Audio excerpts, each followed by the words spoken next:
mais là, au fond, je voudrais voilà, essayer d'en présenter l'intention. Et effectivement, il ne va pas être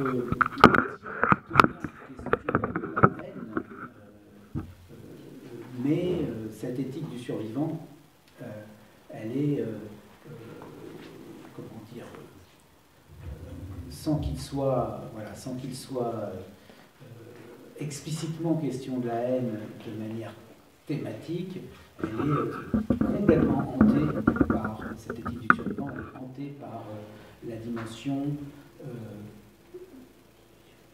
de la débâcle, de l'effondrement et de l'effondrement de la vie. Alors, si je donnais un titre à l'intervention de ce soir, je pourrais l'appeler de l'éthique du captif à l'éthique du survivant. Parce que, au fond, je pense qu'on peut trouver avec Lévinas, et chez Lévinas, un portrait de l'être humain, pour le dire le plus simplement possible, un portrait de l'être humain qui a une tonalité biographique. Il s'agit de lui, Emmanuel Lévinas, dans un moment donné de sa vie, qui a une tonalité du coup plus collective, c'est-à-dire qu'il s'agit d'eux qui ont traversé ce moment-là. Mais il s'agit aussi de nous, c'est-à-dire c'est aussi notre portrait, parce que c'est fondamentalement le portrait de l'existant humain que Lévinas a, au fond, donné à un moment, voilà, à un moment précis. Alors si j'intitule ce propos de l'éthique du captif à l'éthique du survivant, c'est que ce portrait du survivant, qui est aussi notre portrait à certains égards, j'ai voulu c'est pas que j'ai voulu le dégager, il s'est imposé à moi à partir de la lecture d'Emmanuel Lévinas. Donc, finalement, ce qui s'est imposé à moi, c'est qu'il y avait un écho très fort et une connexion très forte entre deux moments de l'œuvre de Lévinas. Ce moment qui sont ces carnets de captivité, hein, qui sont des textes qu'on a publiés relativement récemment, et des textes, alors là pour le coup, donc les carnets de captivité sont des carnets qui ont effectivement été en grande partie rédigés pendant la Seconde Guerre mondiale, et les textes les plus tardifs, hein, c'est-à-dire des années 80, et qui avaient voilà, une espèce de connexion et d'écho extrêmement fort entre, alors c'est pas le tout jeune Lévinas, mais enfin le encore jeune Lévinas, qui traverse la captivité, l'épreuve de la captivité pour lui, et l'épreuve de la captivité pour lui qui est aussi le moment de la débâcle, de l'effondrement et de l'extermination, et les textes du Lévinas âgé, qui sont des textes où il médite de plus en plus, et de manière, on pourrait dire, sinon obsessionnelle, au moins obsédante, le mourir pour autrui. Ce que c'est que, et chez lui, il y a deux choses qui se rencontrent, c'est aussi que son éthique se fait de plus en plus sacrificielle, au sens où il va désigner l'éthique comme le mourir pour autrui, un désintéressement tel qu'il puisse aller jusqu'à mourir pour autrui. Alors, on va essayer d'expliquer un peu ce que ça veut dire précisément dans ce contexte. Aller jusqu'à mourir pour autrui, et derrière, dans ces derniers textes, cette épreuve, elle est connectée à l'épreuve d'accompagner l'autre dans la mort. Accompagner l'autre au moment où il va mourir. Bon. Et donc, je pense qu'il y a une espèce de connexion très très forte entre un moment qui est celui qui est consigné essentiellement dans les carnets de captivité, qui est celui de la débâcle, qui est un moment voilà, qui a une résonance à la fois biographique, hein, c'est lui qui vit ça, qui est un moment historique. C'est ce moment de l'effondrement de l'armée française qui va beaucoup compter pour lui, et qui est, je pense aussi, c'est un peu l'hypothèse que je présente dans ce livre, qui est comme un opérateur à la fois philosophique et existentiel. C'est-à-dire, c'est une opération, je fais l'hypothèse que ce moment de la débâcle est aussi une opération philosophique, alors c'est un peu énigmatique ce que je dis là, j'essaie de préciser ce que j'entends par là, et existentielle au sens où la débâcle découvre l'essence et la nature profonde de ce que c'est qu'être. Et donc il y a une connexion très forte entre ce moment-là et la manière dont l'éthique de Lévinas va se radicaliser, va devenir de plus en plus excessive et même insupportable et très discutable, et peut-être que certains parmi vous trouveront ça discutable ou même choquant, puisqu'elle se radicalise comme une éthique sacrificielle du mourir pour autrui. Et au fond, mon idée, c'est qu'en fait, même si Lévinas et même si son œuvre chemine et prend des chemins très différents à certains moments, alors on va vous raconter tout Lévinas maintenant, et puis c'est pas notre objet, mais il y a des moments beaucoup moins, il y a des moments plus heureux dans Lévinas et dans la lecture de Lévinas que ces deux moments les plus tendus. Au fond, cette pensée se trouve elle-même, se rencontre elle-même, quand, depuis l'épreuve de l'effondrement, qui est l'épreuve du captif, l'éthique du captif, elle se découvre éthique du mourir pour autrui, et d'un mourir pour autrui impossible, j'expliquerai en quoi, qui est vraiment, pour le coup, cette fois, l'éthique, à proprement parler, du survivant. Alors voilà, pour dresser un petit peu pour esquisser un petit peu l'horizon de ce dont je vais parler ce soir, et maintenant je vais reprendre ça un petit peu plus précisément dans le détail. Et au fond, je peux peut-être commencer par vous lire un extrait des carnets de captivité de Lévinas, où Lévinas décrit ce qu'il appelle ma scène d'Alençon. Alors c'est un petit peu énigmatique, ma scène d'Alençon. La scène d'Alençon, c'est parce que dans certains de ses romans, il va décrire effectivement le moment de la débâcle de l'armée française, et il va situer la chose à Alençon, hein, mais parce que lui-même, il a aussi connu ce moment dans une petite ville de province, etc. Alors, je lis. Les draperies qui tombent dans ma scène d'Alençon concernent aussi les choses. Les choses se décomposent, perdent leur sens. Les forêts deviennent des arbres. Tout ce que signifiait forêt dans la littérature française disparaît. Décomposition ultérieure des éléments, des bouts de bois qui restent après le départ du cirque ou sur la scène. Mais je ne veux pas simplement parler de la fin des illusions, mais plutôt de la fin du sens. Je ne veux pas parler de la fin des illusions, mais plutôt de la fin du sens, le sens lui-même comme une illusion. Forme concrète de cette situation, les maisons vides et le séjour dans ces maisons, fromage et champagne à 5 heures du matin. Plus loin écrit, le pillage des vitrines, les gens qui emportent ce qui n'a aucun sens, un paquet de papier à lettres.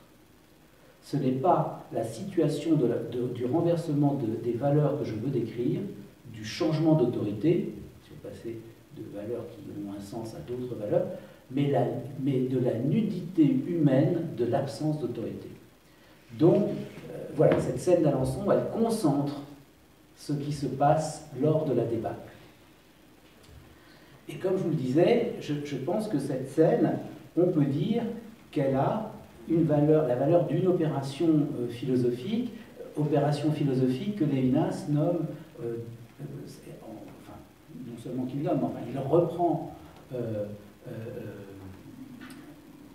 le vocabulaire, et plus que le vocabulaire, la méthode de la phénoménologie. Alors, je ne sais pas quelle peut être votre connaissance a priori de technique philosophique, mais peu importe, on n'a pas à rentrer dans le détail ici, on peut, je crois, tout à fait saisir ce dont il s'agit.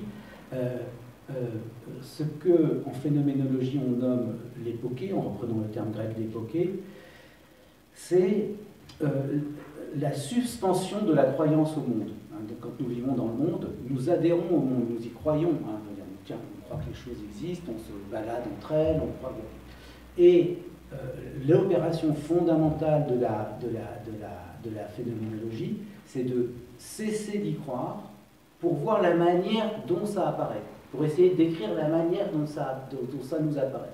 Cesser de croire dans les choses, dans les imaginations, dans les pensées, dans tout, pour essayer de décrire la manière dont les choses qu'on perçoit, les pensées que nous avons, les imaginations que nous avons, les souvenirs que nous avons, voilà, apparaissent à notre conscience. Bon, ça, c'est l'opération de cette méthode un petit peu austère qu'est la phénoménologie. Mais là, précisément, son idée à Lévinas, c'est que la débâcle, telle qu'elle est imagée par cette scène d'Alençon, eh bien, qui est littéralement celle, la description d'un effondrement, tout s'effondre, tout s'écroule. Hein, si vous vous souvenez de ce que j'ai lu tout à l'heure, les forêts deviennent des arbres, il n'y a plus la forêt qui a un sens comme forêt pour moi, tout s'effondre, les choses tombent en morceaux. Eh bien, cette scène et les manières de vivre des gens tombent en morceaux. Hein. Quand plus rien n'a de sens et quand plus rien tombe debout, on peut boire du champagne à 5 h du matin. C'est quand tout s'est effondré, plus rien n'a de sens. Et s'il reste une bouteille de champagne à claquer, on la claque. Et voilà, voilà. Donc tout s'effondre. Et l'idée, c'est que, voilà, ça a une valeur de révélation. Ça nous montre ce qu'est le monde et ce que nous sommes dans le monde. Il y a un effondrement de toutes les choses qu'on perçoit, au fond, d'une certaine manière, mais surtout de tout sens et de toute valeur. Le sens qui se déploie dans les théâtres, le sens de la civilité, mais aussi le sens de la justice, des tribunaux. Tout ça s'est effondré. L'expérience de la débâcle, c'est que d'un coup, il n'y a plus rien, il n'y a plus d'autorité, il n'y a plus de justice, il n'y a plus de policiers les soldats sont en déroute, et que cela nous révèle que ce qu'on croyait être le monde dans sa consistance et un monde sensé, en fait, ce n'est qu'une fine pellicule qui peut se déchirer. Et c'est pour ça que la débâcle, qui est décrite dans cette scène d'Alençon, elle nous montre quelque chose. Et qu'est-ce qu'elle nous montre? Eh bien, elle nous montre littéralement que sous le sens et sous ce qui semble exister pleinement et de manière cohérente, il y a précisément ce que Lévinas appelle d'ailleurs l'Ilia. L'Ilia. L'Ilia, ça veut dire que sous les choses consistantes, ordonnées, dotées d'un sens, et sous les institutions qui nous rassemblent, eh bien, il y a une nappe brute d'existence totalement indéterminée, totalement insensée. L'Ilia, c'est à la fois le non-sens et c'est, du point de vue de l'existence, une existence qui n'arrive pas à consister, qui n'arrive pas à être cohérente. Et chaque... Alors, et voilà ce monde qui s'effondre, hein, tout tombe en morceaux, on n'a plus affaire qu'à un cirque dérisoire, il reste quelques accessoires du cirque sur la scène, mais tout ça est dérisoire et pathétique et tout s'est effondré. C'est la nature même de l'existence qui nous est révélée. À l'occasion, pour Lévinas, à l'occasion de la débâcle, c'est la nature même de l'existence qui nous est révélée. Et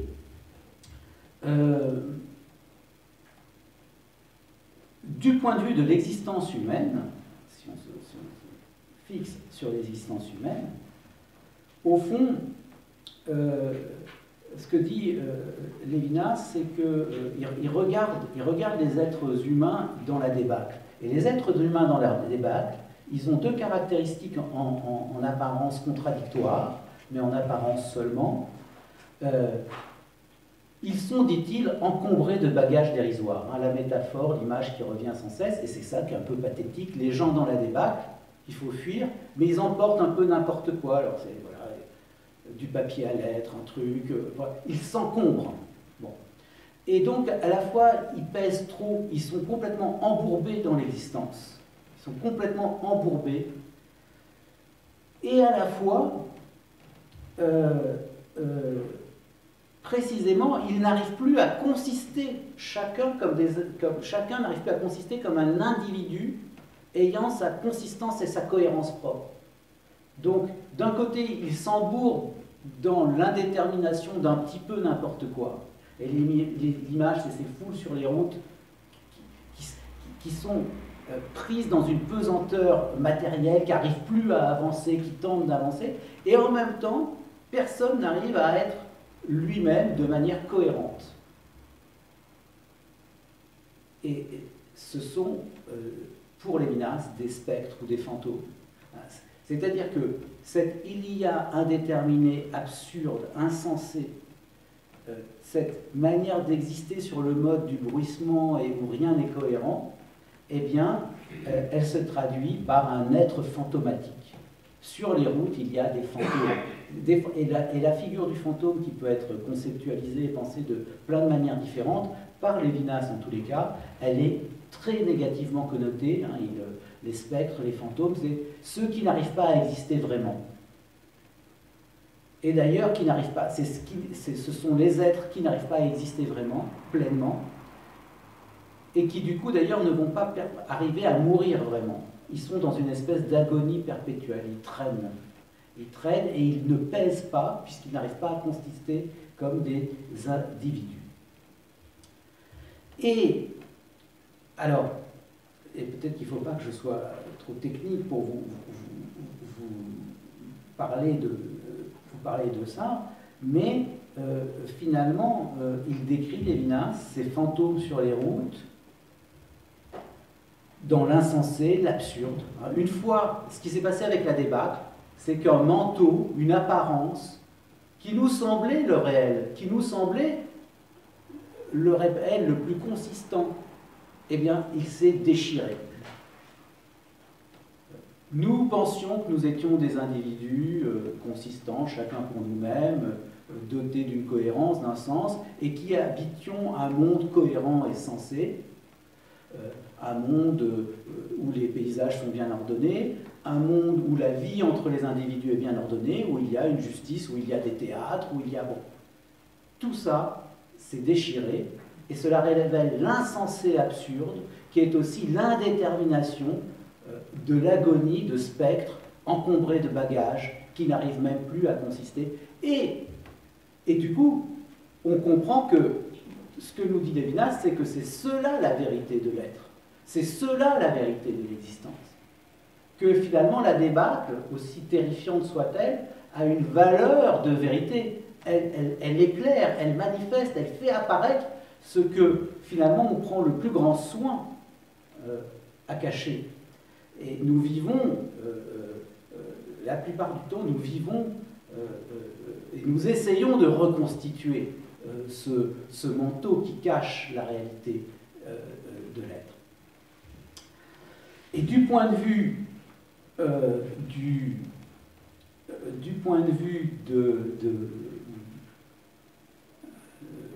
l'existence humaine, alors je ne veux pas être trop technique, mais derrière toutes ces images, Lévinas a en vue une manière précise de penser l'existence humaine. Cette manière précise de penser l'existence humaine que Lévinas a en vue, c'est celle qui est proposée par Heidegger. Quand Heidegger dit que l'existence, enfin, emploie le mot Dasein, que vous avez peut-être entendu, hein, être là, être le là, où il dit que, qu'est-ce qu'il faut entendre, c'est que être une existence humaine, pour Heidegger, c'est être un événement.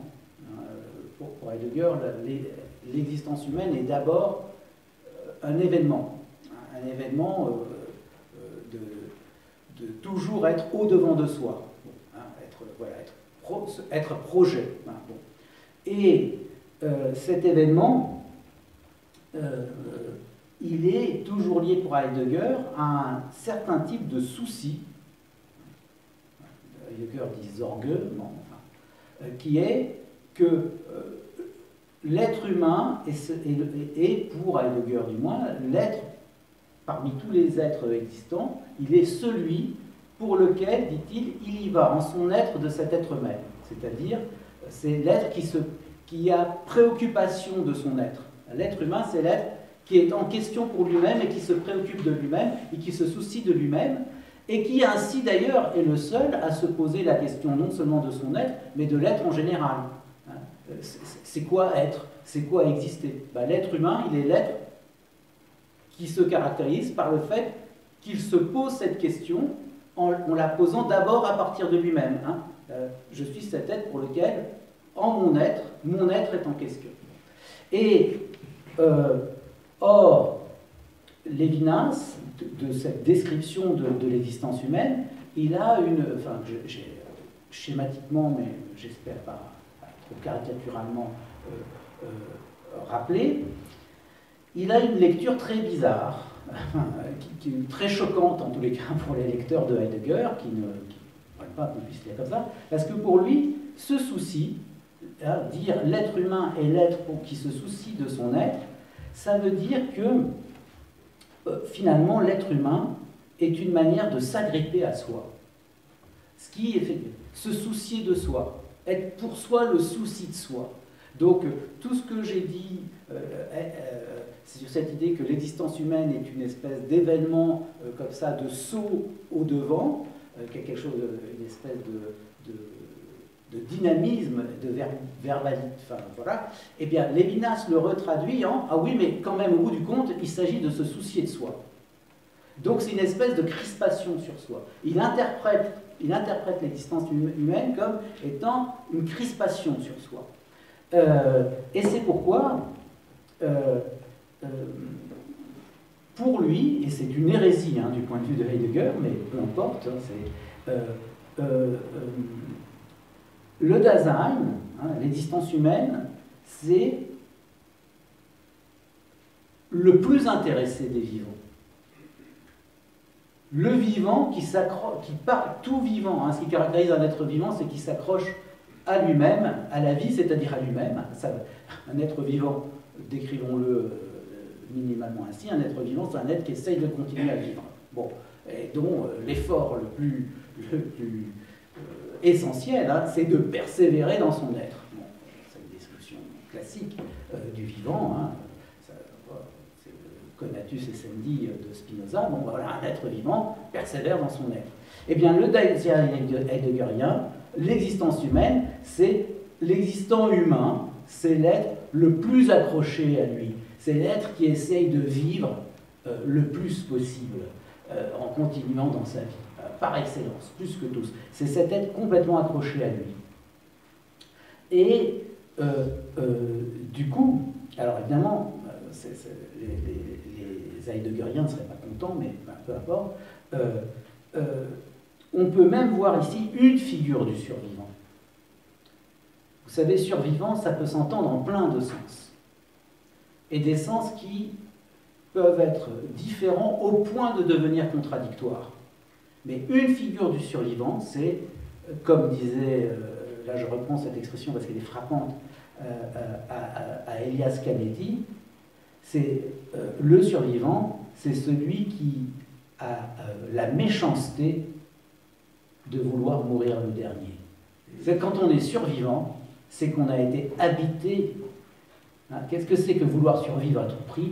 C'est vouloir mourir le dernier. Donc il y a une figure un peu terrible du survivant, là, parce que nous en avons évidemment bien d'autres idées, là, mais il y a au moins une idée terrible du survivant, c'est celui qui a la volonté de mourir le dernier. Et, eh bien, cet existant, qui est l'existant humain, qui, d'accord, est un saut dans l'existence, qui se projette, qui est un dynamisme, mais enfin qui est surtout la crispation de vouloir continuer à être et à persévérer dans son être, eh bien, il est ce survivant méchant par excellence. Et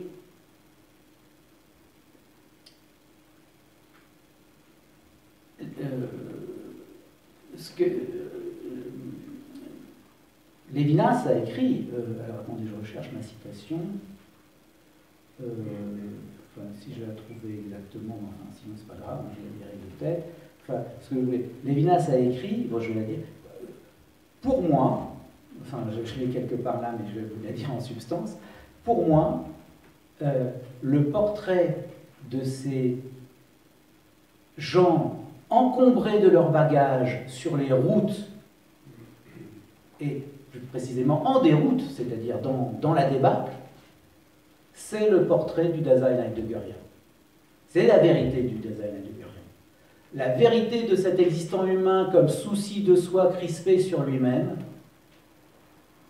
c'est cette absurdité d'une agonie qui n'en finit pas, où on essaye de survivre à tout prix et de mourir le dernier.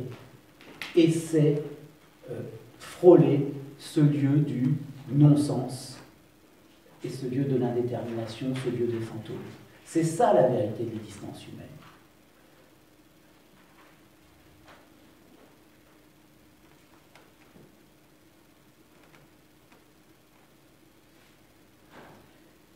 Ça veut dire donc, si je reste dans une description un peu métaphysique, que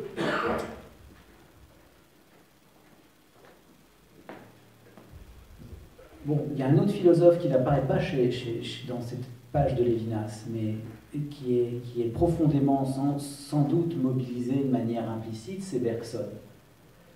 Je ne sais pas si je prenais un autre scénario de description de ce que c'est qu'une existence humaine, je pourrais vous parler de Bergson, parce que pour Bergson, une existence humaine, c'est une existence qui est habitée comme, c'est pas un privilège de l'humain, pour le coup, tout être vivant, enfin, par excellence, l'existence humaine, est élan vital. Alors, vous avez peut-être entendu parler de cette image bergsonienne. La vie est un élan. La vie est un élan, une prise d'élan. La vie est une prise d'élan. La vie, il y a aussi l'image de la gerbe de feu d'artifice. La vie se déploie sans que ce soit programmé à l'avance et elle s'intensifie. Elle est toujours intensification et élan et dynamisme. Une durée dynamique qui même se déployer n'est pas une belle image parce que dans un déploiement, tout est contenu dans l'origine, tandis que là, justement, il y a du nouveau. Il y a du nouveau. Et la vie, c'est ça. Mais, dit Bergson aussi, il y a deux sens de la vie. La vie, elle monte, elle s'intensifie, mais de l'intérieur, elle est toujours détente et relâchement. Il n'y a pas d'élan qui n'aille pas sans la retombée de l'élan. Il n'y a pas de saut qui ne se finisse pas dans une chute. Et c'est le propre de toute existence, de toute vie vivante, que d'être intensité d'une prise d'élan, mais déjà retombée, c'est-à-dire que la vérité de l'élan, ce qui le trame de l'intérieur, c'est cette retombée, ce relâchement. C'est des scénarios différents, mais c'est aussi une des descriptions, enfin, c'est pas sans rapport, hein, je vais être prudent, avec une des descriptions de la pulsion de mort chez Freud. Bon. Donc, ce que je suis en train de vous dire, c'est qu'au fond, si je reprends tout, si je résume ma petite restitution de Lévinas, c'est que Lévinas, comme individu dans son existence, il a vécu à un moment donné quelque chose de terrible, qui est la débâcle. Et ça a pris pour lui une valeur philosophique. C'était une opération qui révélait la vérité de ce que c'est pour nous que le monde, de ce que c'est pour nous qu'une existence humaine, de ce que c'est pour nous que le sens. Parce que on s'aperçoit que ce n'est qu'une apparence, que ce n'est qu'un manteau, que ce n'est qu'une file pellicule. La débâcle rompt, détruit ce manteau, et qu'est-ce qu'on voit dessous? On voit la vérité du sens, et la vérité du sens, c'est l'absurde.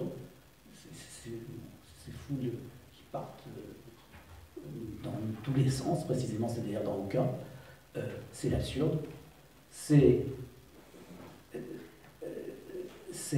l'indétermination de l'existence, arriver à peine à exister, ce sont ces fantômes. Et dans un monde effondré. Bon. Eh bien, du coup, on comprend que la vérité de l'existant, c'est le relâchement. C'est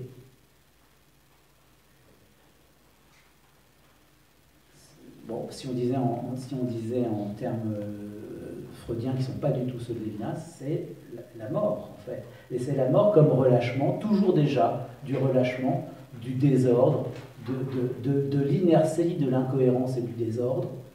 On retombe toujours là. On retombe toujours là, c'est-à-dire que, du coup, la vérité de la vie, c'est cet effondrement. C'est cet effondrement. Le relâchement et la détente sont l'envers inévitable de la tension et de l'élan. Et c'est ce que nous montre la débâcle. Sont l'envers et la vérité de la tension et de l'élan. Ce qui veut dire que, finalement, et c'est une leçon, je crois, importante,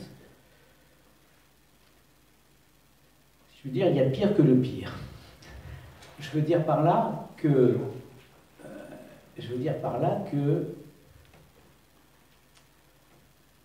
une des descriptions qu'on donne de la violence, de l'insensé qui accompagne la violence, ou qui est la violence est insensée, c'est celle d'une lutte entre des existants. C'est précisément, c'est un scénario classique, si nous sommes tous ce que Spinoza appelait chacun d'entre nous est un conatus essendi, c'est-à-dire un effort de persévérer dans son être. Si je m'occupe que de moi-même, ce qui caractérise l'existence humaine, c'est l'indifférence. C'est minimalement l'indifférence à l'autre. Je vais mon train d'être. Je m'occupe de ma pomme et je vais mon train d'être. Et si ma route, et si autrui est un obstacle sur ma route, eh bien je le balaie, ou je fais tout ce que je peux pour le balayer. C'est la lutte, c'est, mille fois présenté dans la tradition philosophique, l'idée que, initialement, dans l'être, le premier rapport dans l'être entre les existants, en particulier entre les existants humains, c'est la guerre. Parce que chacun s'occupe de soi, ce qui est initial, c'est l'indifférence à l'autre, et c'est la guerre. Bon. Et ça, c'est un constat initial pour Lévinas qui est terrible. Bon. Et vous voyez, c'est même pas la haine encore, si on entend par haine une pulsion de destruction. Si je puis dire, il suffit de l'indifférence. Et la guerre et la violence sont déjà là depuis l'indifférence qui caractérise chaque existant humain. Alors, si on raconte des choses affreuses, mais ce que je vous disais, c'est que nous n'avons pas bu la coupe jusqu'à la lie. C'est-à-dire que cette description, déjà terrible et initiale, bien, Lévinas nous dit, j'oserais presque dire, au moins c'était déjà ça, d'être un existant égoïste, mais au moins tendu dans son égoïsme. Une tension de tenir à soi, d'être accroché à soi. Alors, c'est la source de la violence et de la guerre, mais on s'aperçoit que, en dessous de la guerre que se livrent ces égaux qui s'entrechoquent, il y a leur vérité.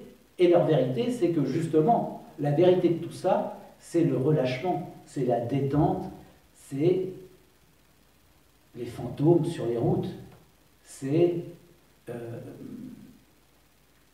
l'Ilia. C'est ce que Lévinas appelle l'Ilia. C'est cette absurdité insensée d'existence indéterminée qui n'arrive même plus à consister. C'est ça, si vous voulez. Si la violence des conatus qui s'entrechoquent est déjà la violence, l'accomplissement de cette violence, c'est effectivement cette existence indéterminée, ces fantômes sur les routes. Bon, vous allez me dire, bon, je parle encore combien de temps? 10 minutes, un quart d'heure? Je parle trop longtemps. Il ne faut pas que je fantomalise complètement.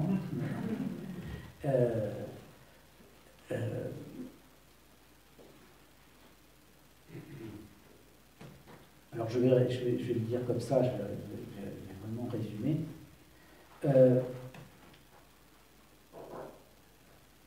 Qu'est-ce qu'il y a de bon, qu'est-ce qu'il y a de bien à pouvoir assumer finalement de regarder en face cette terrible vérité de l'existence? Qu'est-ce que cette opération, hein, si ça a valeur, je disais, de révélation, d'évoquer, de nous montrer, hein, si je dirais l'être sous débâcle, c'est ça, c'est une vérité terrible, eh bien,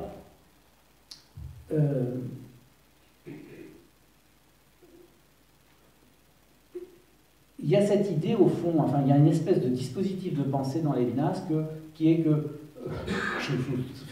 c'est enregistré, je ne le dirai pas forcément comme ça, je vais le dire de manière très, très simple et avec une image trop facile, mais si vous voulez, l'idée c'est qu'il faut toucher le fond pour pouvoir donner une impulsion qui nous permette d'accéder à autre chose que ce fond qui est l'indétermination absurde de l'existence. Que justement, si on en reste dans le monde policé, dans le monde bien construit, dans le monde qui a l'apparence des bonnes valeurs, je veux dire, si je reprends la métaphore de la débâcle, tout va bien, je suis en ville, les gens sont polis les uns avec les autres, mais c'est d'une courtoisie sociale. Si on a à peu près suffisamment à manger pour tout le monde, il n'y a pas trop de conflits, chacun est chez soi, et puis chacun va au théâtre, et puis ensuite, si on a des petits problèmes, quand même, il y a des tribunaux. Eh bien, ce sens-là, il est intrinsèquement fragile, parce que sa vérité, c'est justement la débâcle, c'est ce qu'on voit crûment, ce qu'il y a dessous. Mais si on cherche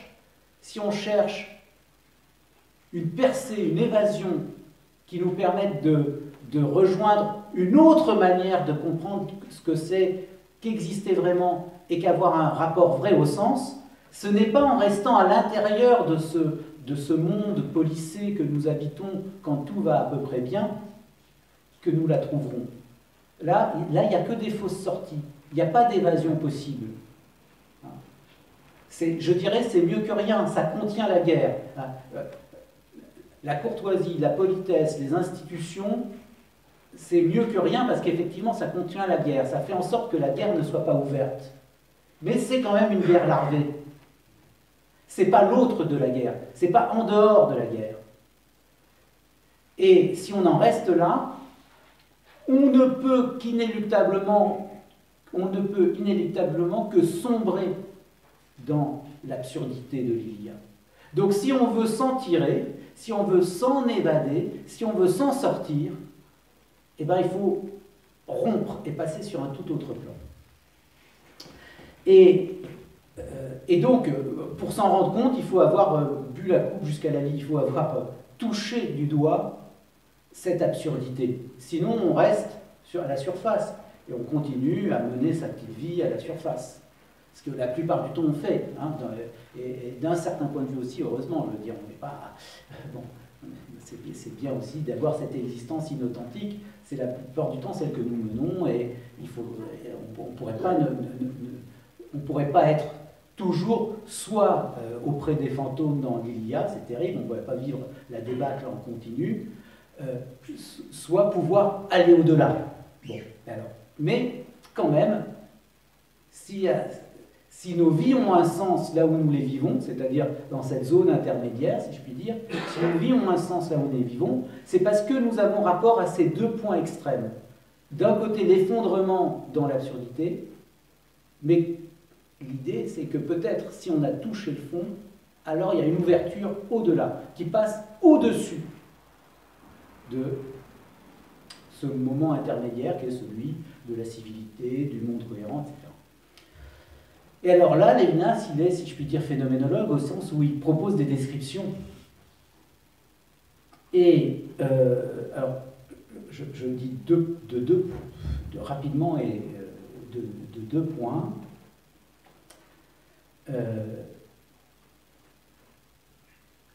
Il y a une description, il y a quelque chose qui est très frappant, c'est que cette description de la débâcle, telle que je l'ai présentée, elle apparaît dans différents types de textes de Lévinas. Bon, alors je ne vais pas tous les citer, mais elle apparaît dans ses ébauches de romans, parce que je vous ai dit c'est dans les carnets de captivité, mais il y a aussi, on a publié dernièrement, enfin maintenant il y a quelques années, mais ça fait partie des dernières choses publiées, lui et des morceaux de romans de Lévinas, où il y a cette scène d'Alençon, cette débat qui reviennent sans cesse. Donc il a publié ça dans le roman, mais il a aussi il a repris quasiment terme à terme, et parfois au mot près, les descriptions de la débat dans des textes proprement philosophiques.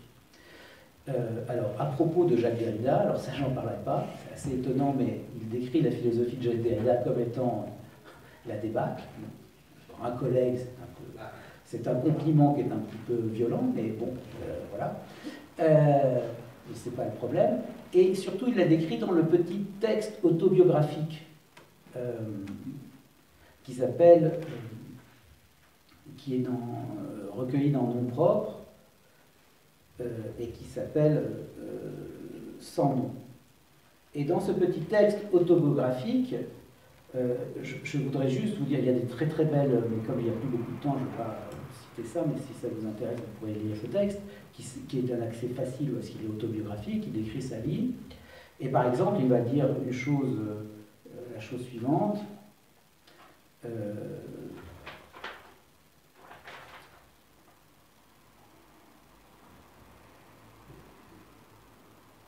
Je lis.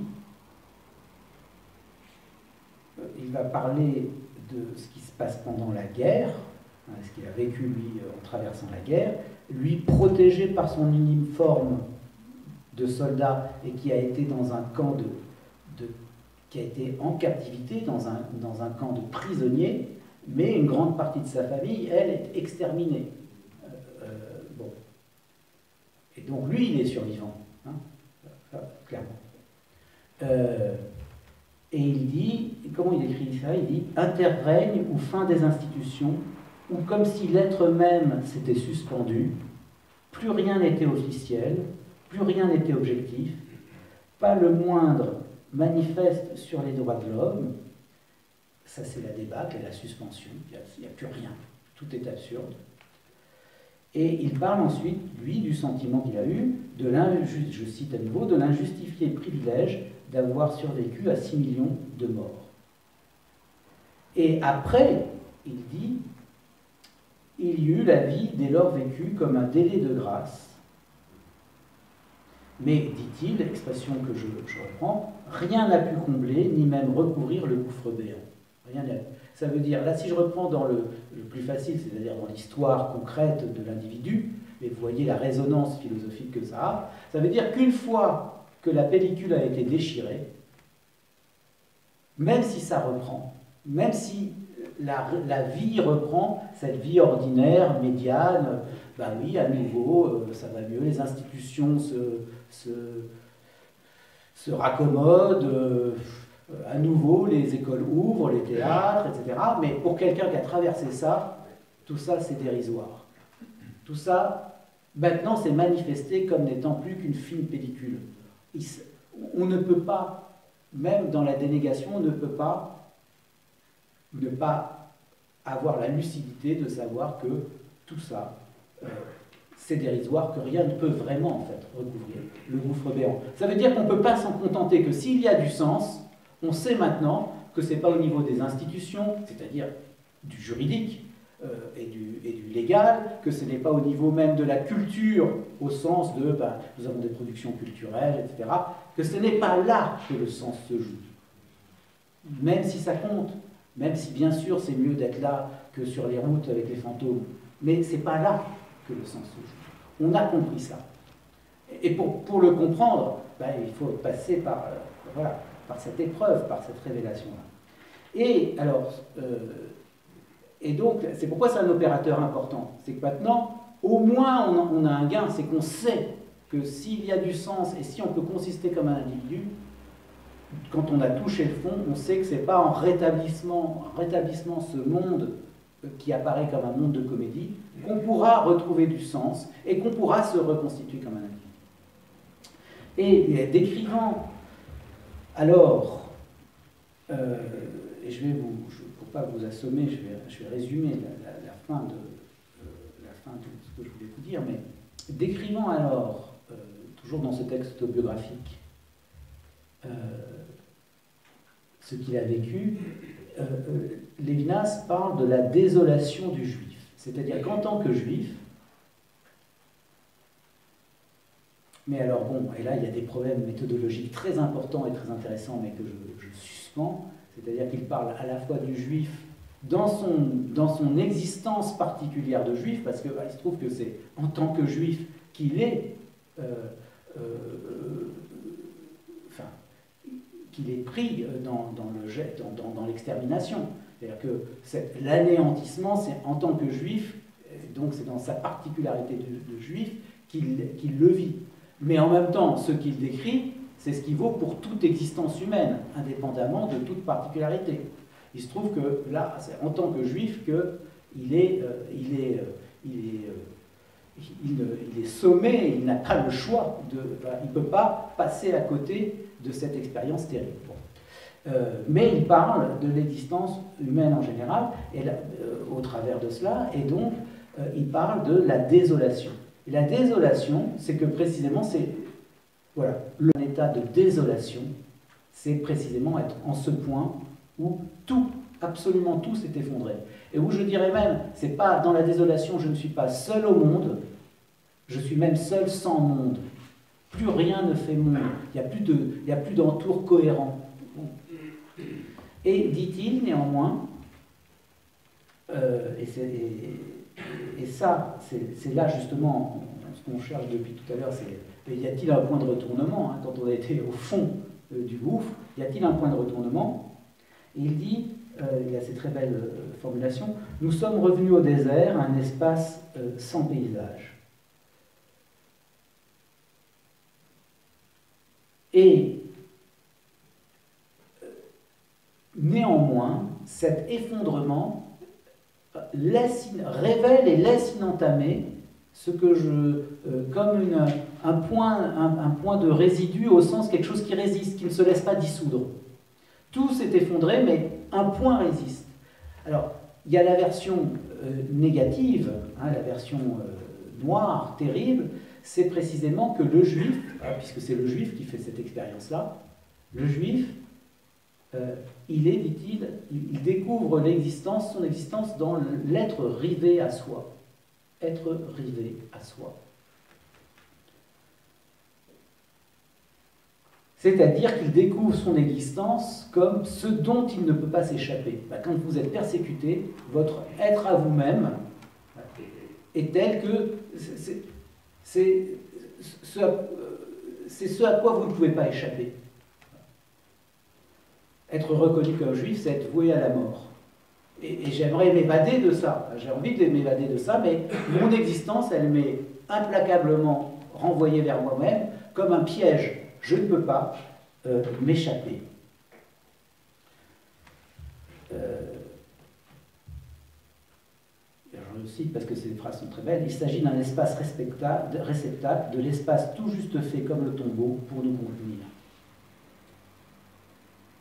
Mais, dit-il aussi, à côté de ce soi rivé à soi, eh bien, il y a ce que Lévinas nomme de manière très désuète la vie intérieure. Bon, la vie intérieure. Et ce qu'il veut dire par là, c'est que précisément, si je crois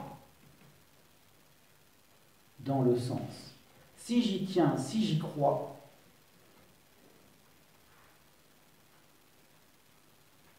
et si j'y crois alors que tout s'est effondré,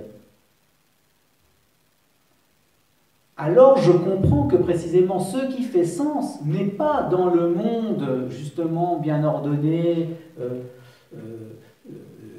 je dirais c'est une ville, hein, c'est-à-dire dans une ville on perçoit des choses bien ordonnées, et puis on perçoit tous les signes de la culture, et puis on perçoit tous les signes de l'ordre public, et tous les signes de la justice en tant qu'elle est interne au monde, c'est-à-dire ce qui rend cohérent, ce qui partage, ce qui soupèse, etc. Eh bien, quand tout ça s'est effondré, s'il se trouve que j'y crois encore, alors ça veut dire que ce à quoi je crois ne se situait pas à ce niveau-là. Je comprends que la source du sens n'est pas dans la culture, n'est pas dans l'ordre public, n'est pas dans la nature a fortiori pour Lévinas, mais n'est pas dans, au fond, ce que les philosophes ont toujours appelé le legein, c'est le logos, c'est-à-dire la raison qui rassemble et qui est raisonnable. Voilà. Tout ça s'est effondré. Mais si j'y crois encore, dans ma vie intérieure, ça veut dire que je comprends que l'évasion vraiment, c'est d'avoir rapport à ce qui à un autrement que tout cela. Et cet autrement que tout cela, c'est ce qui n'est rien du monde. Et dès lors, l'intériorité elle-même d'ailleurs, ce que c'est qu'avoir une vie intérieure, c'est pouvoir fiche le camp par l'intérieur. C'est une évasion. C'est ne pas être justement comme ces fantômes englués dans leur être de fantôme avec leur bagage. Et ça veut dire que ce qui m'est le plus intérieur, c'est d'être capable d'avoir un rapport avec ce qui est absolument transcendant, ce qui n'est jamais une chose qu'on peut identifier dans le monde. Et dans cet effondrement le plus total, voilà ce qui est révélé. Et c'est pourquoi ce passage par le plus terrible, cette manière de toucher du doigt le plus absurde et l'indétermination de l'existence, hein, les fantômes, ce n'est qu'en les frôlant qu'on peut passer au-delà.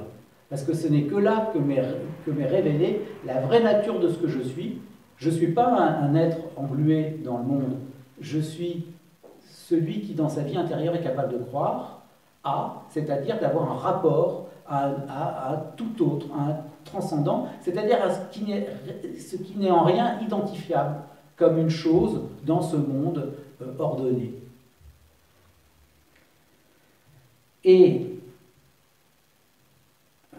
c'est là, au fond, le lieu de l'espoir et de la responsabilité. Il peut y avoir une forme même la forme la plus authentique de l'espoir ne se trouve qu'au fond du désespoir le plus radical, quand on a touché ce fond. Et être un sujet, être soi-même, c'est être responsable pour cette ouverture sur l'au-delà. Et avoir une intériorité, paradoxalement, c'est être capable de cette sortie ou de cette évasion vers. Alors,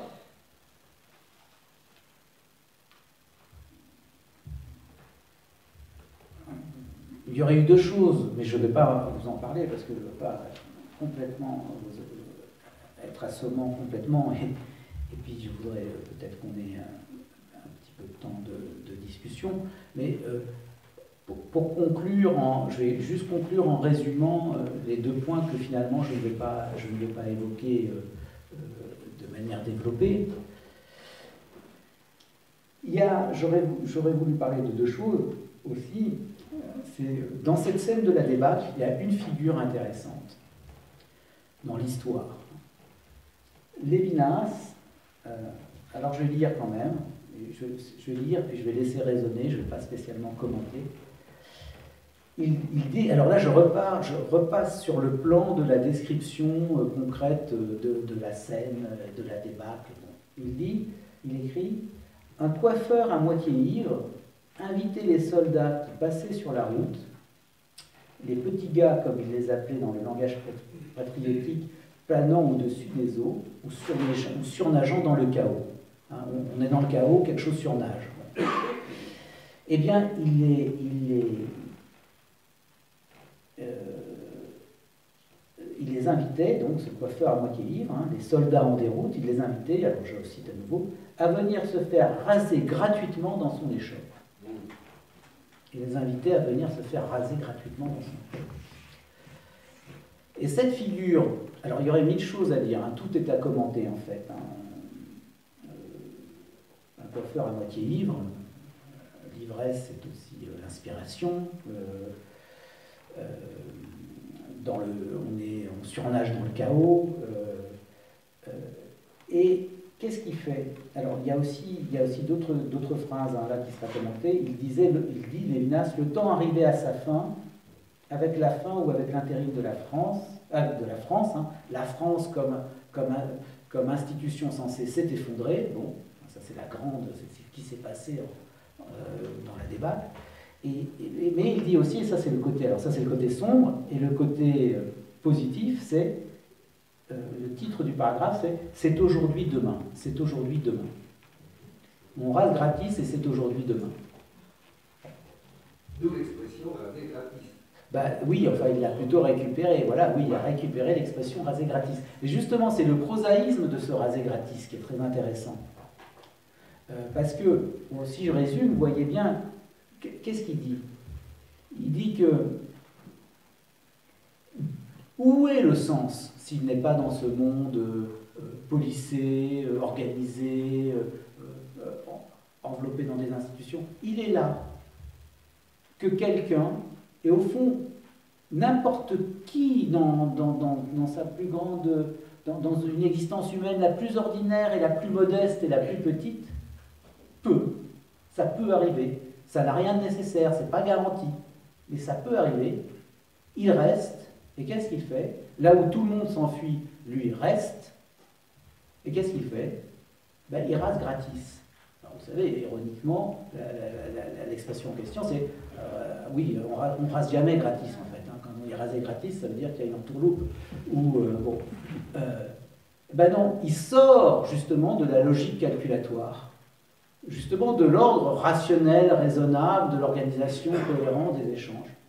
Et c'est un geste petit, modeste, ordinaire, mais qui rompt lui aussi le monde, qui rompt la cohérence organisée, rationnelle, calculatoire du monde, mais cette fois non pas pour aller du côté de l'effondrement, mais pour aller du côté de ce qu'on pourrait appeler l'incalculable.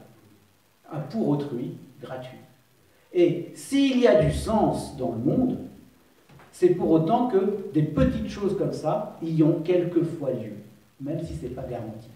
Et s'il peut y avoir du sens dans le monde, même dans les institutions, même dans tout ce qui est de l'ordre de cette rationalité organisée, c'est pour autant que résonne un peu de quelque chose de ce qui a eu lieu au moment de l'effondrement le plus radical.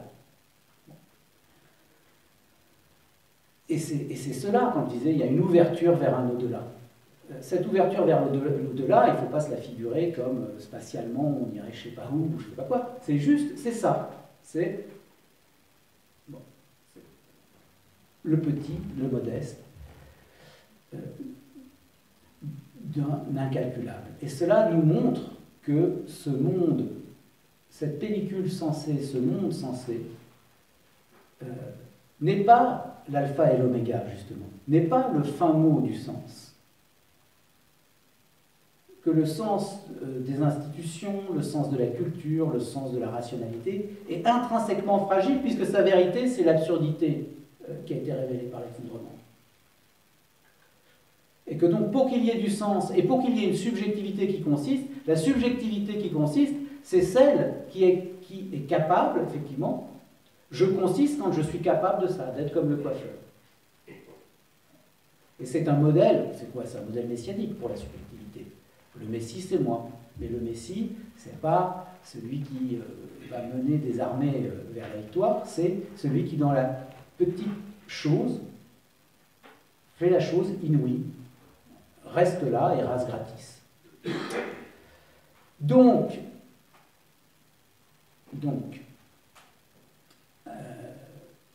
je ne vais pas du tout aller vers la question du mourir pour autrui, on n'a pas le temps, peut-être qu'on en parlera, mais je vais rester là, rester en ce point pour conclure.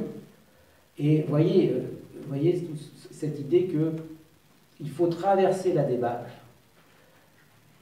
traverser des figures terrifiantes de la survie, hein, du survivant comme celui qui veut mourir le dernier, hein, qui s'accroche à la vie, aller jusqu'au fond dans l'insensé et la dissolution des subjectivités parmi les fantômes, pour que depuis ce fond, qui se manifeste comme la vérité de l'existence, puisse aussi s'opérer le renversement et l'ouverture qui produit du sens. Raison pour laquelle je pourrais dire que c'est à la fois une séquence de philosophie, alors je pense d'une extraordinaire lucidité à certains égards, mais extraordinairement pessimiste. C'est terrifiant de nous révéler la vérité de l'existence, mais au fond de ce désespoir et à la condition de ce désespoir, le seul véritable espoir peut être déployé. Et voilà, je vais m'arrêter là. Donc, de ce point de vue, la haine n'a pas le dernier mot, même si sans doute que le nom haine trouverait sa place parmi les fantômes à l'agonie et parmi ces existants humains qui, après s'être fait la guerre de la manière la plus violente, s'effondrent dans la pulsion de mort, pour parler dans d'autres termes que ceux de Lévinas. Voilà, je vous remercie.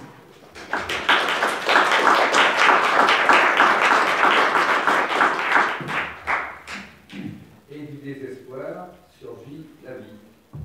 À certains égards, oui. Hélas, peut-être pas toujours non plus.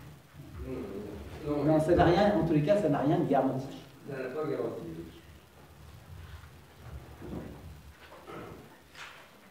Merci beaucoup François Sebag pour ces réflexions justement dans le cadre d'un séminaire sur les dynamiques de la haine. Pas montrer une sorte d'envers ou d'inverse, mais plutôt un pas décalé, un pas de côté par rapport à nos discussions des séances précédentes. Sur la question une petite question peut-être pour lancer le débat aussi, sur la question de toucher le fond. Peut-être que moi, ce qui m'effraie quand je lis Lévinas, c'est que j'ai l'impression de ne jamais toucher le fond, justement. Donc, comment est-ce qu'il peut y avoir un retournement là où on s'enfonce peut-être est-ce que ces dernières réflexions de la fin de sa vie sur la question du sacrifice, enfin, de mourir pour l'autre, ou la question du sacrificiel, est-ce que c'est pas précisément parce que ne touchant pas le fond, il y a une sorte d'évidement du sujet? Bon, ça, c'est vraiment une question de débat. D'évidement. Alors,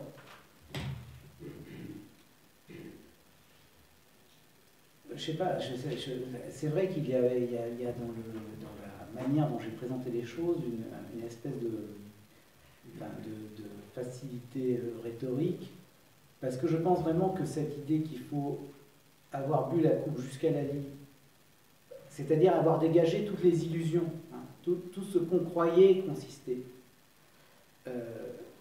et que ce n'est qu'à cette condition seule qu'un mouvement d'évasion ou de sortie peut avoir lieu, je pense que c'est vraiment très présent dans Lévinas.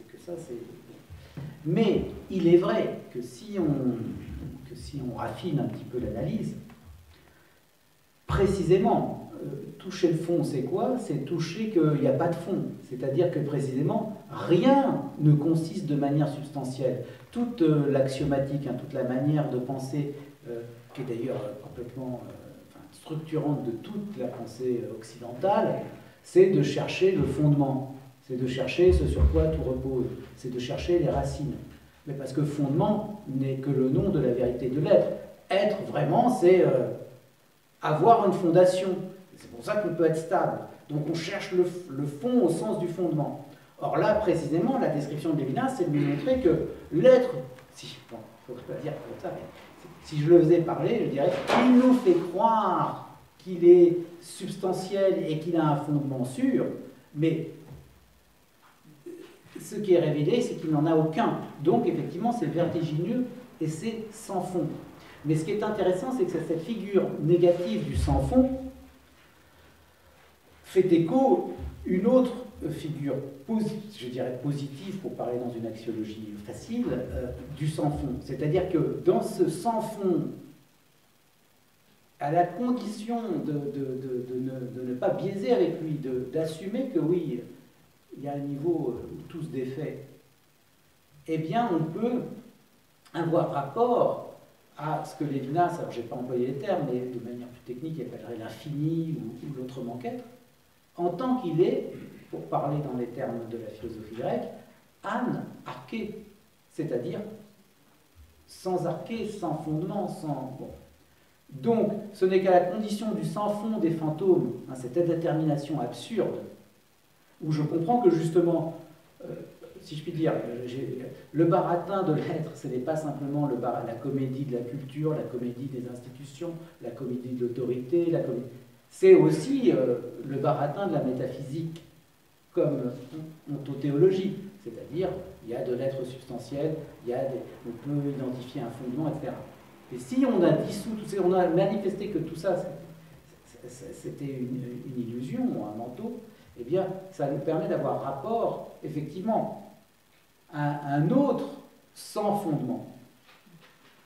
Et du coup, la figure du sujet elle-même, vous avez raison de le souligner, le sujet, du coup, lui-même ne doit pas être pensé dans l'axiomatique de la substance et du fondement. Ce sujet qui sait répondre à l'appel de l'infini, qui est tout simplement le coiffeur qui sait raser gratis, parce que c'est bon, eh bien, il est un sujet non pas substantiel et fondé sur lui-même, c'est pas le sujet cartésien, il est, comme vous avez dit, évidé, c'est-à-dire en moi il n'y a pas de consistance, mais pour qu'il n'y ait pas l'absence de consistance du fantôme, il y a l'altérité de l'autre, qui est en mon cœur, c'est-à-dire qui est un évidement. Et si je réponds à l'autre, c'est parce qu'il est toujours parce que la convocation et l'exigence de lui répondre m'aura toujours déjà constitué, et donc aura toujours été cet évidement entre guillemets premier, mais premier ne convient pas, puisque on peut échapper à l'axiomatique du premier du fondement, mais d'un autre côté il faut bien parler, donc on est bien obligé d'utiliser les mots qui sont disponibles. Merci.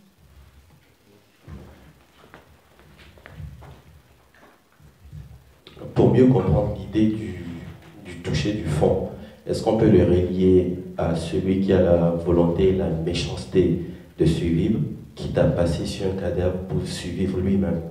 Est-ce que c'est parce qu'il touche le fond qu'il a cette idée, cette volonté, cette méchanceté de survivre et de trouver un échappatoire?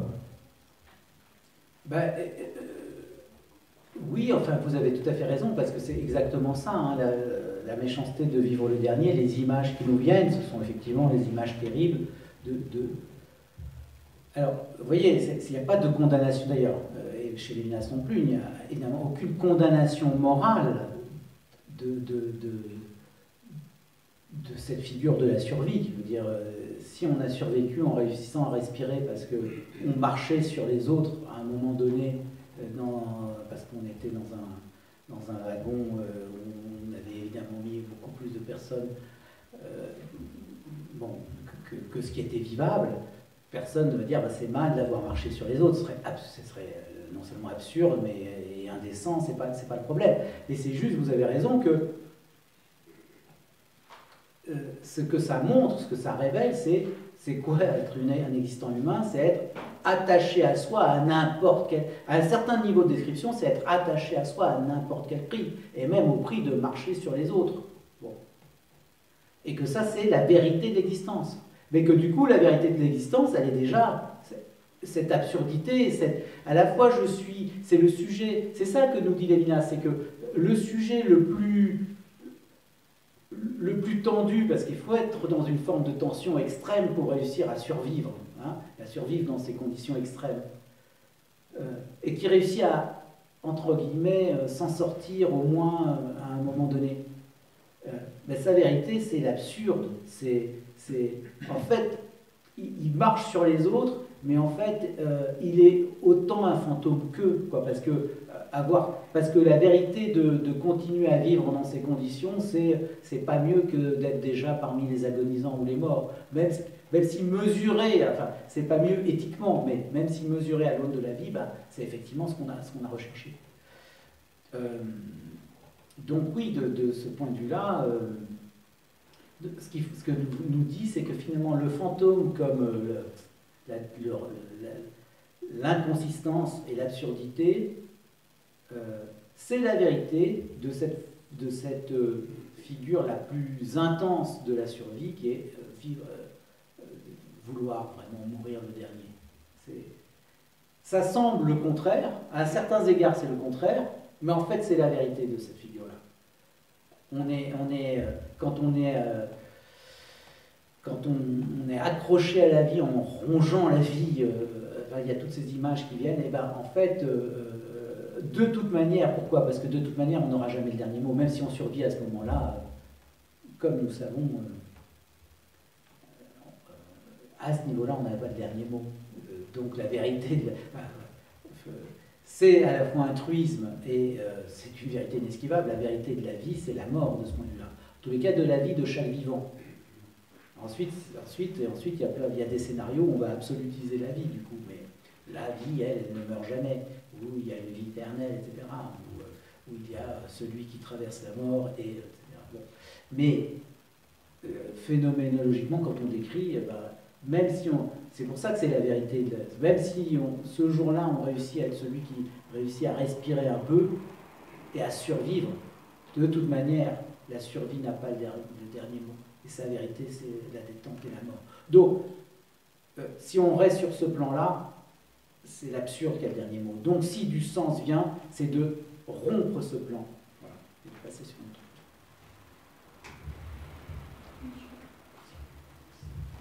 Je vous ai bien écouté, j'ai trouvé votre exposé vraiment très très intéressant, mais une idée me vient comme ça d'un événement. Je voudrais parler d'Arnaud Beltrame. Qu'est-ce que vous pensez de cet événement qui a justement rompu avec tout ce qu'on peut entendre de violence et donc comment l'expliquer, c'est aussi un mystère. Et voilà. Comment le voyez-vous? Alors c'est évidemment très délicat. À la fois on déploie des discours comme ceux que j'ai déployés là que pour essayer de mieux comprendre nous arrive, et à la fois c'est très délicat de faire des interprétations comme ça. Maintenant, en tous les cas, il y a eu une profonde, il y a eu d'ailleurs une profonde ambiguïté dans la réception de cet événement, parce qu'effectivement, on peut lire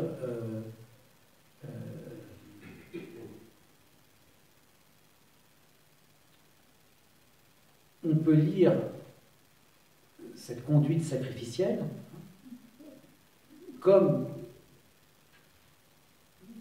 concrétisant vraiment certaines idées de l'éthique lévinassienne, le pour autrui dans le désintéressement le plus radical de soi, allant jusqu'à se substituer à autrui dans la mort. Évidemment, là où il y a une ambiguïté, c'est que, en même temps, et c'est pour ça que je ne veux pas commenter l'événement lui-même, et en plus je ne sais pas, au fond, quelle est la vérité de l'événement lui-même, indépendamment de tous les regards qui peuvent être jetés sur lui, les manières dont il est perçu, etc. D'un autre côté, pointe une autre figure qui est à la fois très proche et complètement aux antipodes, qui est celle de l'héroïsme. Ce que j'ai décrit, c'est plutôt de la sainteté que de l'héroïsme. Parce que l'héroïsme, ça peut être au contraire vu comme une intensification de la vie d'un sujet qui se présente comme si fort qu'il peut.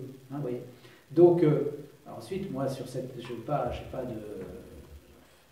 je vois en tous les cas qu'on peut lire la chose des deux points de vue. C'est-à-dire, c'est la sainteté, parce qu'au fond, non, c'est ça, hein, un des noms possibles. En tout cas, des noms utilisés par les Lévinas, c'est ça, c'est-à-dire, Mais il y a toujours une espèce d'incognito un peu ambigu de la sainteté dans l'héroïsme, et du contraire. Alors, et à certains égards, ce sont deux pôles contradictoires, on dirait. Est-ce que c'est sacrifier, se désintéresser, être un conatus qui est capable de ne plus être ce souci de soi pour être absolument pour l'autre? Alors évidemment, en plus, vous voyez que évidemment, ce sont des situations limites. Et Lévinas ne dit pas qu'on doit à tout bout de champ vivre nos vies en étant... bon, c'est pas...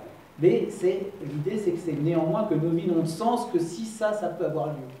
Bon. Ensuite, en même temps, il y a aussi l'idée qu'il ne faudrait pas laisser ça être réenveloppé dans un autre discours qui est celui de l'héroïsation des sujets. Bon. Voilà.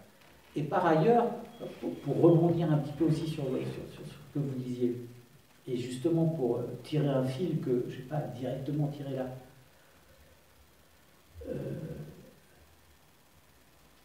il y a précisément aussi chez Lévinas une autre idée que je n'ai pas déployée là, qui est que si effectivement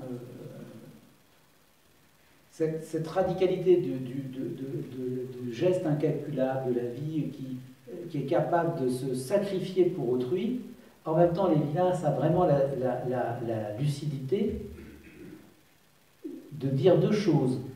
De dire, Heidegger a raison, parce que Heidegger a écrit dans Être et temps que on ne peut pas prendre à autrui sans mourir.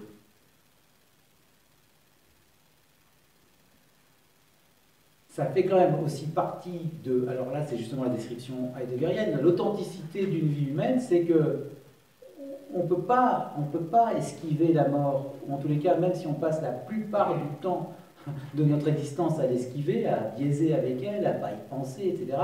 En même temps, ça nous individue aussi, ça fait de nous un individu que d'avoir à assumer d'affronter à un moment ou à un autre la mort.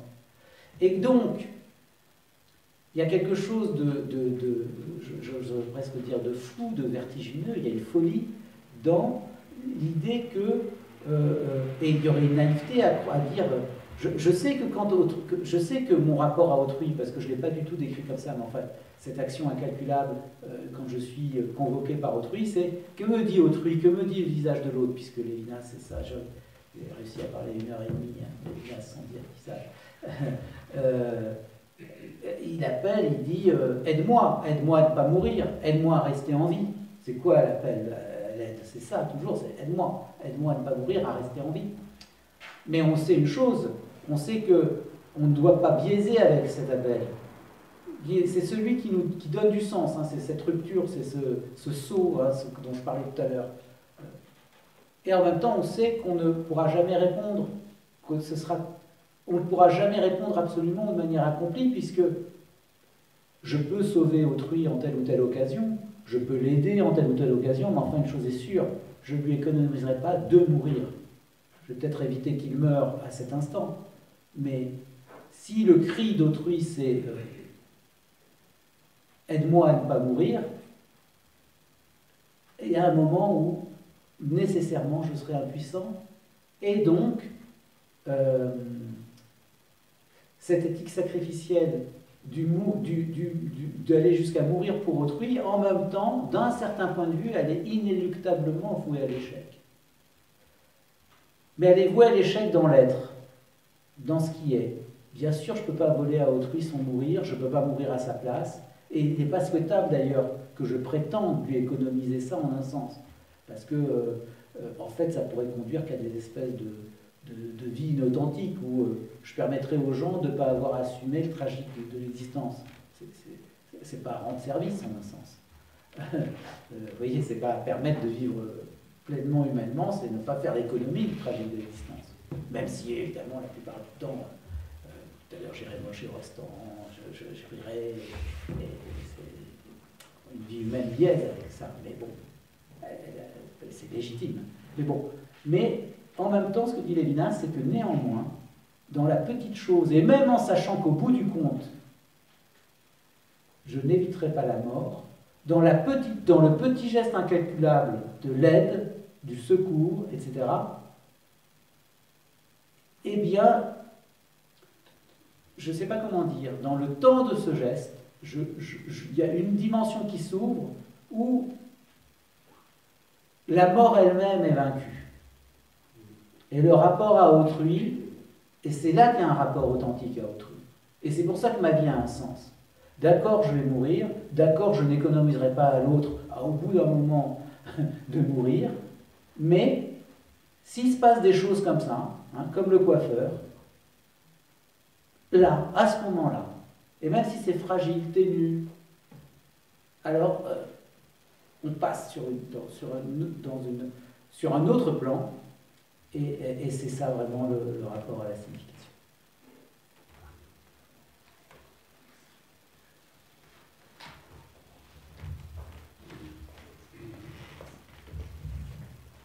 Merci beaucoup. Concernant la débâcle, qu'est-ce que vous nous dites là de ce qu'a pu en dire Lévinas? Il y a un film que je ne sais pas si vous connaissez, qui s'appelle La folle embellie, de Dominique Cabrera. C'est un film assez étonnant, c'est une dame qu'on avait invitée il y a quelque temps pour un autre film. Ça se passe au moment de la débâcle, et donc sur les routes de France, voilà, il y a tous ces gens-là, et à un moment donné, il y a un asile qui doit être un peu évacué, on ne sait pas trop comment, donc le personnel s'en va, ce qui fait que les malades, les fous, sont un peu là, comme ça, et eux, finalement, par rapport à la folie qu'il y a sur la route, ils vont tout à fait être à l'aise. Et donc, c'est une histoire réelle, c'est un fait, voilà. Et du coup, ce sont des gens qui ont trouvé, eux, les moyens de plutôt bien s'en tirer, de ne pas retourner à l'asile ensuite. Mais du coup, le propos du film, c'est de dire que justement, il y a cette espèce de fragilité de la pellicule dont vous parliez tout à l'heure, c'est-à-dire que pour elle, entre le bien-être et la folie, c'est peut-être parfois plus subtil que ça. C'est-à-dire que comme si sous la pellicule, on avait tous, la société avait un moment de folie ou des moments de folie, et que chaque être humain c'était un peu ça. Et ce film est assez merveilleux pour ça, parce que ça montre que des gens qui auraient dû terminer à l'asile, finalement, se sont retrouvés dehors et ont pu continuer à vivre dehors. Il y en a d'autres qui sont retournés parce que c'était impossible. Mais c'est cette espèce de moment comme ça où ce passage, cette discontinuité, si vous voulez, où il y en a pour qui ça a fait sens, bizarrement. Voilà. Je vous remercie c'est très intéressant et du coup, je ne connaissais pas ce film, donc je serais content de le voir. Et non, juste si je connecte ce que vous dites avec ce que j'ai pu lire dans Lévinas, il y a des choses que je n'ai pas été amené à lire là, mais justement, j'ai insisté finalement sur deux choses. Enfin, ce temps-là, c'est un temps de suspension. C'est suspendu. On est dans une espèce de suspension. Et effectivement, j'ai insisté sur deux choses, c'est-à-dire sur le fait que ça révélait l'effondrement sur cette phase très négative, mais aussi, ce n'est qu'au milieu de cela que peut y avoir le coiffeur. Hein, donc, cet autre. Donc, j'ai insisté sur ces deux bords extrêmes, si je puis dire.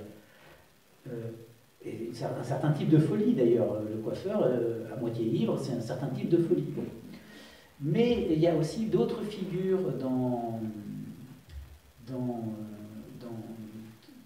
Lévinas. Enfin, je veux dire, il y a d'autres manières d'exister, d'autres guises d'existence qui sont mises en scène dans les romans et dans les carnets de captivité, parce que, par exemple, il y a quelque chose j'oserais dire, de très nietzschéen, parce que ce monde qui s'effondre, c'est effectivement le monde des valeurs constituées, c'est le monde de l'ordonnancement, c'est aussi effectivement le monde qui tient les fous à part, et qui les enferme, les cantonne, etc. Bon.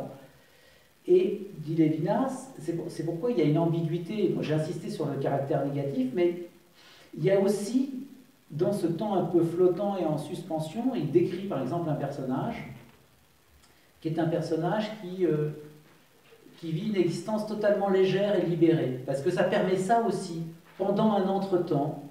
Et par exemple, il décrit un personnage qui s'amuse en fait, parce que comme les gens sont partis, ont tout laissé, et par exemple, il s'amuse à rouler dans plein de voitures différentes, il prend une voiture, il en prend une autre, etc.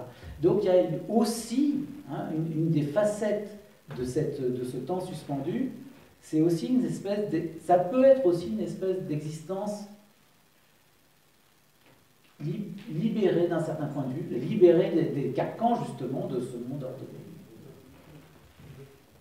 On a fait beaucoup de films sur les survivants. Oui. Peut-être. Il y en a plusieurs, oui. Il y en a peut-être, oui. Ouais. Notamment le noir américain, là. Soufflez-moi. New York. Ça vous dit? Non, pas Bruce Willis, non. Piège de cristal. Hein? Piège de cristal, peut-être. Non, Piège de cristal, il n'est pas seul.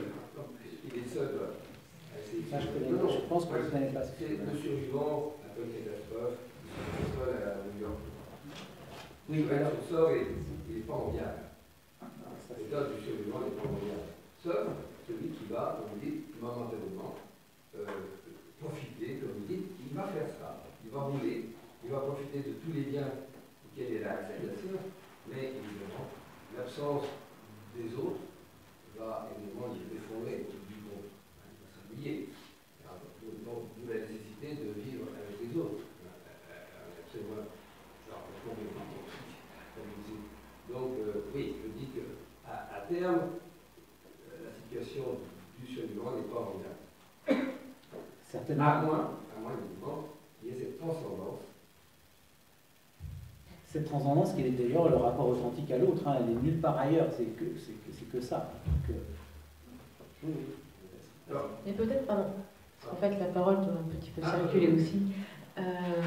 Pour reparler en fait, de cette question du survivant, est-ce que cette situation est enviable ou pas enviable? Bon, oui, effectivement, elle est peut-être certainement pas enviable, tout au moins dans ce cas extrême décrit. Mais est-ce qu'on peut faire une sorte de comparatif ou tout au moins de lien entre ce que dit Lévinas, par exemple, du survivant et des récentes découvertes sur ce qu'on appelle le syndrome du survivant et notamment la culpabilité du survivant? Alors, on peut certainement faire des liens, on peut... Bon, bien sûr, ils sont même... Ovi, d'ailleurs, il le parle, on pourrait dire que lui, Lévinas, a vécu le syndrome du survivant et la culpabilité, et pourquoi moi, et... bon, ce qui effectivement est décrit dans différents textes de psychologie, et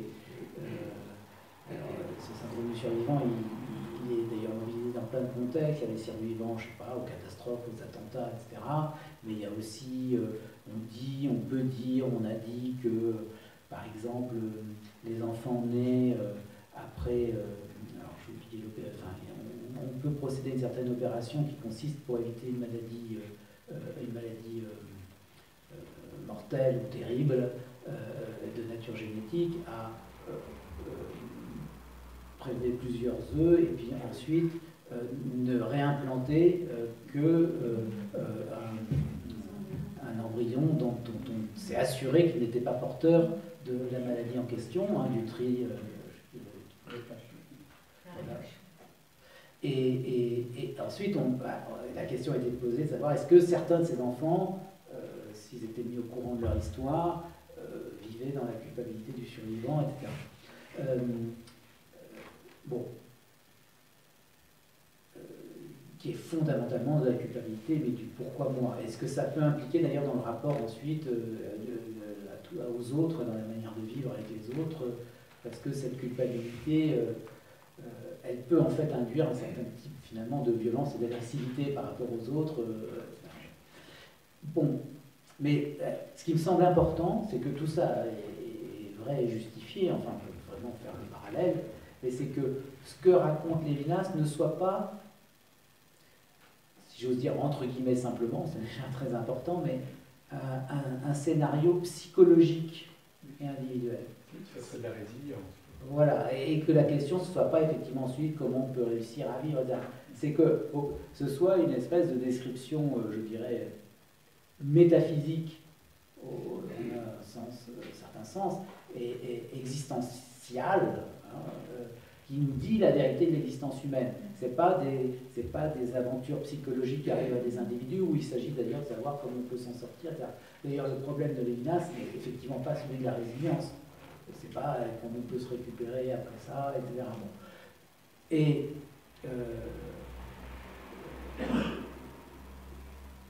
donc voilà, mais c'est de montrer que effectivement, finalement, la figure de la survie méchante, hein, je puis dire, hein, bon, est une vérité irréductible de l'existence humaine, qu'il faut la révéler, mais que néanmoins elle n'est pas seule, et que dans son parage, quand on la frôle, on trouve une autre figure du survivant. Et le problème étant d'ailleurs, c'est pas la survie, le survivant comme, enfin, c'est le survivant comme pouvoir témoigner d'une réponse incalculable à autrui, même dans l'échec qui est de ne pas avoir pu lui économiser la mort. Et donc ça, c'est quand même toute autre histoire que je suis pris dans la culpabilité du survivant.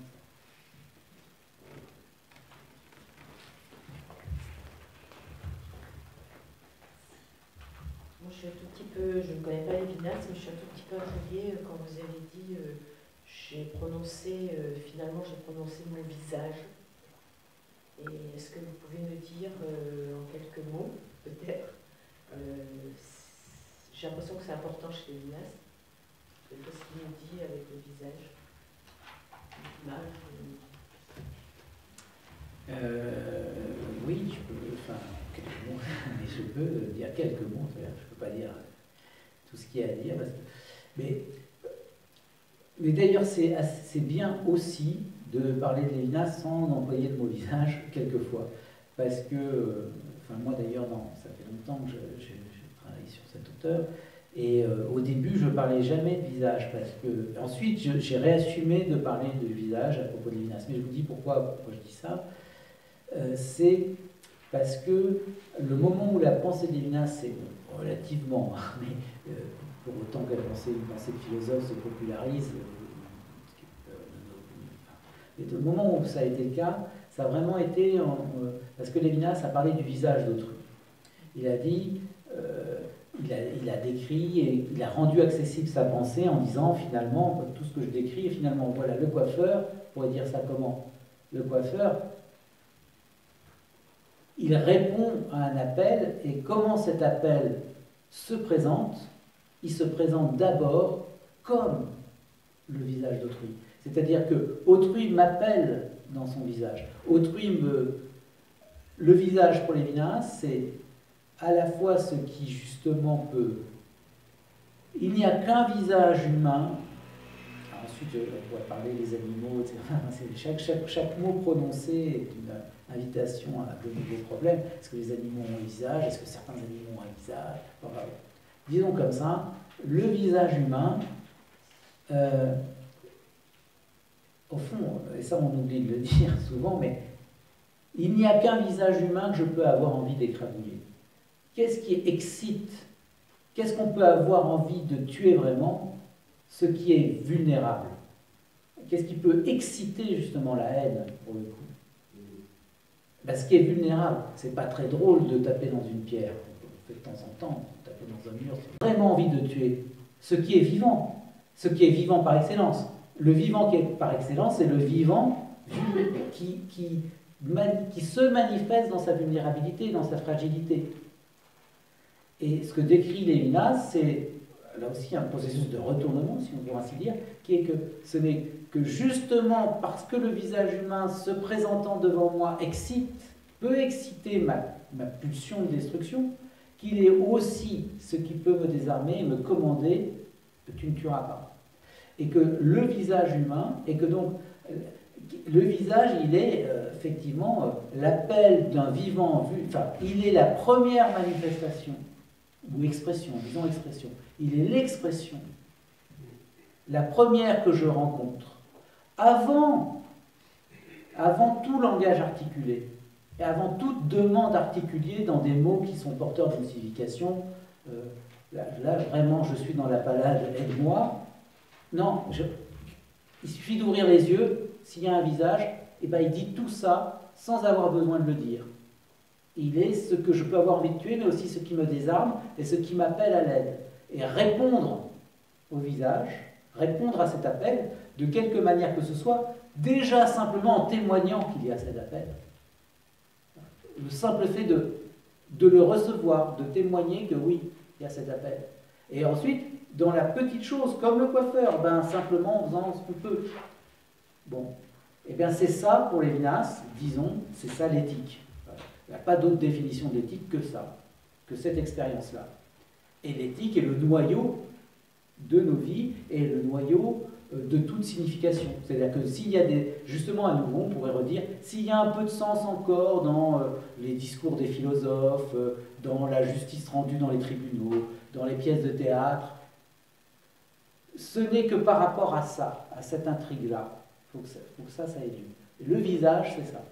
Donc le visage, dans son expression, est cet appel, comme vulnérabilité, qui peut être détruite et qui donc demande à l'aide. Et qui du coup va éventuellement commuer en moi ce qui pourrait d'abord être, puisque je suis un être qui persévère dans sa vie et qui est accroché à son égoïsme, du coup un visage, comme toute chose, je pourrais avoir d'abord comme premier mouvement la pulsion de l'instrumentaliser, à quoi ça me sert, de le détruire si ça me gêne, mais précisément comme appel vulnérable, il va mettre en question cette pulsion qui m'habite de manière irréductible et éventuellement la commuer en son contraire, c'est-à-dire en la réponse désintéressée. C'est pourquoi le thème du visage, voilà, le visage compte beaucoup chez Lévinas. Mais des fois on hésite, ensuite si vous voulez, le problème c'est de ne pas résumer de manière, de pas, voilà, ça veut dire tout ça, donc si on dit ah oui, voilà, le visage m'appelle, et puis voilà, donc Lévinas a dit le visage m'appelle, bon, ensuite c'est un peu réducteur, mais si on va au fond des choses, c'est effectivement extrêmement signifiant.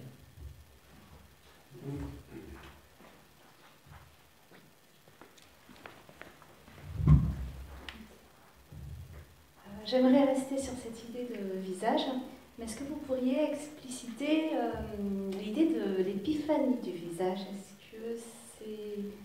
que vous avez développé cette idée de désintéressement? Épiphanie, ici, c'est surtout, il faut l'entendre, quand il dit, alors il utilise des mots appartenant à des lexiques différents, il parle de l'épiphanie, et l'épiphanie dans un contexte religieux, en fait, ça veut dire... Comment? Voilà, voilà la manifestation, l'apparition du divin. Alors c'est là que c'est très ambigu, que c'est très compliqué, que c'est très...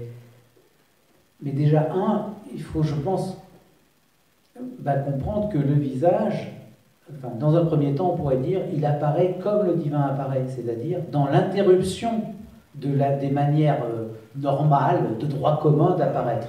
La table, elle m'apparaît, voilà, dans le contexte de la perception, etc. Et ce qui veut dire, c'est en disant épiphanie du visage, c'est-à-dire en captant le vocable religieux pour l'appliquer au visage humain, c'est premièrement qu'un visage humain apparaît précisément dans cette manière d'interrompre le cours du monde. Bon. Et ensuite, je pense qu'il faut renverser, c'est-à-dire que pour Lévinas, fondamentalement, c'est plutôt même le registre du religieux qui n'est qu'une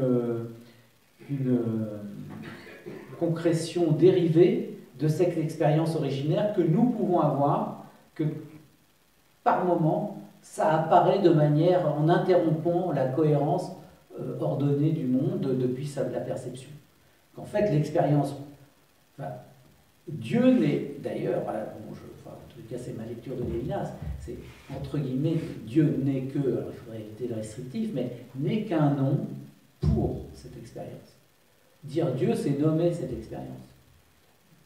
Il n'y a pas Dieu, voilà. C'est pourquoi c'est à la fois une pensée qu'on peut dire tout à fait religieuse ou tout à fait athée, peu importe.